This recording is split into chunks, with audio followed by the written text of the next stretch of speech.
What's up, people? Welcome back to Football Daily. With the Euro 2020 qualifiers all but done, we've made a team of players who could impress at next summer's tournament. Goalkeeper, Ariana Mirage. One of the youngest footballing nations in world football, Kosovo only played their first game in 2010 after declaring independence 2 years earlier, and only became a fully recognised member of FIFA in 2016. This makes the fact they are now in a position to qualify for Euro 2020 all the more impressive. Originally starting life in the Montenegro under-21 side, goalkeeper Ariana Mirage made his debut for the Kosovo senior team in November 2018, just days after his 20th birthday. The Man City man, currently on loan at Nottingham Forest, has come in for criticism from fans of the Championship club for his shakiness in the penalty box, and has even been dubbed by national coach Bernard Chalonde as someone who can put you in danger. However, the Swiss-born stopper has held down his place throughout the qualifiers, and his excellent shot stopping has helped Kosovo guarantee their place in the playoffs. Still only 21, he has manned the sticks well for a side who give up a lot of good chances as a result of their pressing style, and will be essential to his country's hopes of progressing past the groups should they make the finals. Defender, Demirel. One of the many defensive acquisitions made by Juventus in the summer, Demirel moved to Turin for €18 million, but so far has been afforded just one appearance by Maurizio Sarri, such as the dominance of Matthijs de Ligt and Leonardo Bonucci. But the 21-year-old is an exciting prospect, as shown during his short time with Sassuolo, where he showed himself to not only be a strong defender in the tackle, winning 89% of his attempted challenges, but also a comfortable player in possession. He lost the ball just once every 5 games, a better rate than Madrid's Sergio Ramos, and this form led to the likes of Man United and Arsenal also chasing his signature. This is translated onto the international stage too, where Demirel is now a regular starter for a formidable Turkey side. The Crescent Stars have conceded just 3 goals in 10 games, in a tough group which contains both Iceland and France. Amazingly, they are unbeaten against the world champions, with Demirel helping limit Les Bleus to just 4 shots with none on target as they beat them 2-0 at home back in June. In October, they pulled off a 1-1 draw at the Stade de France, and Demirel was one of the stars, making over 3 tackles and interceptions and 10 clearances to keep Deschamps' side at bay. Should his partnership with Caglar Soyuncu continue to blossom, Turkey could be one of the dark horses next summer. Defender, Ruben Diaz. One of the most promising young defenders to come out of Portugal in some years, Ruben Diaz was included in the country's 2018 World Cup squad when he was barely 21 years old. But despite spending all his time in Russia warming the bench, he was promoted to the starting lineup almost as soon as the tournament was over, replacing Jose Font alongside Pepe and playing every minute of the side's victorious Nations League campaign, even being awarded Man of the Match in the final. He also won his first piece of club silverware in 2019, missing just 2 games as Benfica beat Porto to the Liga NOS crown, and has been on fire so far this campaign, helping the Eagles concede just 4 goals in 11 games at the time of recording, keeping 8 clean sheets in the process. And he's improving too. Diaz now completes 5.8 long balls a game, joint best in the Benfica squad, and a big jump up from the 4.4 he averaged last term, while a pass accuracy of 93% and a record of 4 ball recoveries a game in Euro qualifying has marked the 22-year-old out as one of the continent's top performing centre-backs. Meanwhile, some media outlets are now linking him with a January move to Manchester City. Watch this space. Defender, Bednarik.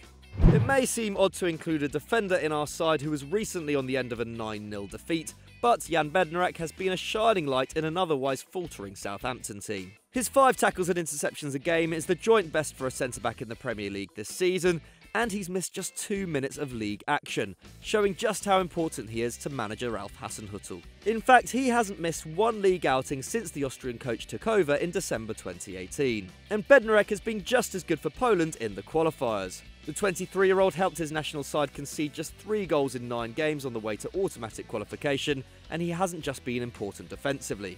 The former Lech Poznan centre-half is also key for the side in terms of ball progression, leading the Polish ranks for completed passes per game. With Robert Lewandowski, Lukas Piszczek and Kamil Glik all the wrong side of 30, Poland's old guard probably only have 1 more tournament in them. Along with Krzysztof Piątek and Arkadiusz Milik, Bednarik needs to lead the side into a new era, starting next summer.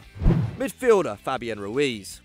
With Iniesta, Fabregas and David Silva now retired from international football and Sergio Busquets no longer a guaranteed starter, Spain's midfield is now practically unrecognisable. However, La Roca still compete with the very best in the middle of the park, and Fabian Ruiz is living proof. The former Real Betis midfielder has been a revelation since joining Napoli in 2018, hitting 5 goals and 4 assists in his first season in Italy, before helping Spain to glory at the Under-21 Euros, contributing to a goal every 71 minutes and winning player of the tournament. Ruiz can play at DM as part of a 2 or on the right of a 3, and this versatility is reflected in his stats. He completes nearly 3 tackles and interceptions, takes 2.6 shots, creates nearly 2 chances and completes 4 long balls per game. So it's no wonder the 23-year-old is now wanted by Real Madrid and Barcelona with a rumoured price tag of over 90 million euros.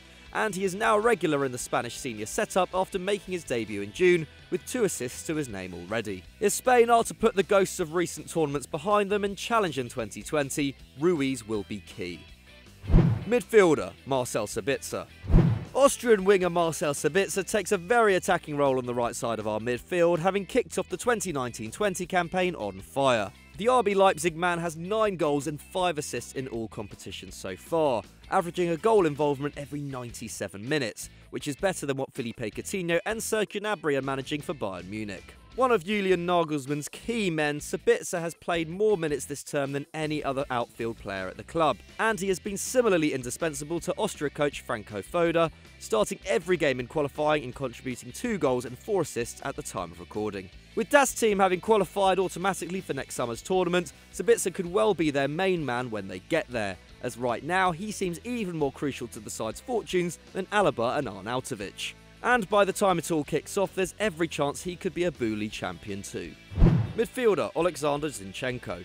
Ukraine have qualified for their 3rd consecutive Euros, having never appeared at the tournament before 2012 when they were joint hosts. While coach Andriy Shevchenko failed to secure entry to the 2018 World Cup, his side have been in tremendous form since then. They haven't lost a game in over a year and have won all but 2 of their fixtures in their qualifying group. Amazingly, this has largely been achieved without the services of talisman Andriy Yarmolenko, who only returned from injury in September. One of the players who has made up for the West Ham man's absence is Alexander Zinchenko, who plays in his preferred central midfield role for his country. At Man City, he has deputised well at left-back while displaying the creativity and passing range needed to excel in the centre of the park. The stats more than back this up.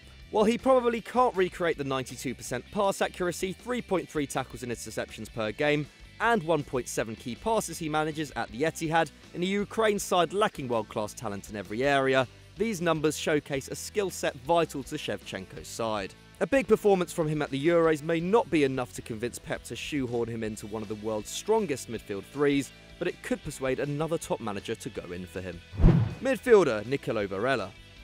One of the signings of the summer, Nicolo Barella's move to Inter Milan has catapulted one of Italy's most talented midfielders further into the spotlight, and he has made a great start to life at the San Siro, clocking up more minutes under Antonio Conte than Lautaro Martinez, as well as fellow new arrivals Stefano Sensi and Diego Godin. And since his international debut in October 2018, he has been similarly indispensable for his country. Roberto Mancini has relied upon the 22-year-old heavily, despite having a wealth of midfield talent at his disposal, including Brian Cristante, Nicolo Zaniolo, Lorenzo Pellegrini and the aforementioned Sensi. Barella has looked the part alongside Verratti and Jorginho, scoring twice in the qualifiers, with the Azzurri sustaining a 100% record in their group. Aside from France, Italy have perhaps the most exciting midfield three going into next summer's tournament, and Barella is more than worth his place in it. Forward, Serge Gnabry. Silencing the doubters and Tony Pulis over the last 12 months, Serge Gnabry has performed the impossible task of filling Arjen Robben's boots at Bayern Munich far better than anyone expected. In his first season at the Allianz, the former Arsenal and West Brom man bagged 10 goals and 5 assists in the league, averaging a goal involvement every 118 minutes. And he has carried that form into the 1920 campaign, with the most telling evidence being his 4-goal masterclass against Tottenham in the Champions League. And the German winger's in-game stats have actually improved this season. He is now taking 4.1 shots every 90 minutes, compared with just over 3 last term, and is also producing over 2 key passes, having stumped up 1.4 a game in 18-19. Meanwhile, his performances on the international stage have been outrageous. Despite scoring a hat-trick against San Marino on his Germany debut back in 2016, he didn't re-establish himself in the Mannschaft squad for another 2 years, but since doing so has recorded 7 goals and 3 assists in 9 appearances, including strikes against the Netherlands and Argentina. Gnabry will no doubt be one of the leading figures in his country's bid for tournament redemption next summer and could end it as a genuine global superstar. Not bad for a man who couldn't get a game at the Hawthorns. Forward, Demirel Mallon. Memphis Depay has been the Netherlands' main source of firepower during the qualifiers. At the time of writing, he already has 7 goals as well as 7 assists. However, we've spoken a lot about the Lyon man recently, so let's shed some light on 20-year-old teammate Demirel Mallon. Joining Ajax's youth setup aged 8, Mallon then spent time in the Arsenal academy before returning to the Netherlands with PSV, where he has exploded this season, scoring 16 goals in 18 appearances. He also got his international career off to the best possible start, netting the winner against Germany in his first game for the Oranje. A natural centre-forward, the youngster also possesses the pace and dribbling ability to be able to play across the forward line, and he has since clocked up minutes on the right for Ronald Koeman's side. Come Euro 2020, he could be their secret weapon. Forward, Raheem Sterling. Perhaps the outstanding performer from the qualification process, Raheem Sterling has clocked up an outrageous 8 goals and 7 assists in 7 appearances. And the Man City forward is only getting better. He is currently taking more shots and creating more chances per game than he ever has done before, marking him out as one of the best all-round forwards in world football. And the timing couldn't be better. Sterling will no doubt be England's key man in 2020, and having been unfairly scapegoated by fans and the media at the last 2 major tournaments, he has become a national hero over the last 18 months. He is now viewed just as much as a leading figure of the anti-racism movement as he is a world-class footballer. The former Liverpool man is reaching his peak, and with the likes of Sancho, Hudson-Odoi and Tammy Abraham also working their way into Gareth Southgate's setup, England will be one of the most thrilling attacking outfits next summer. If Sterling can replicate his current form at the Euros, a historic final at Wembley could be on the cards.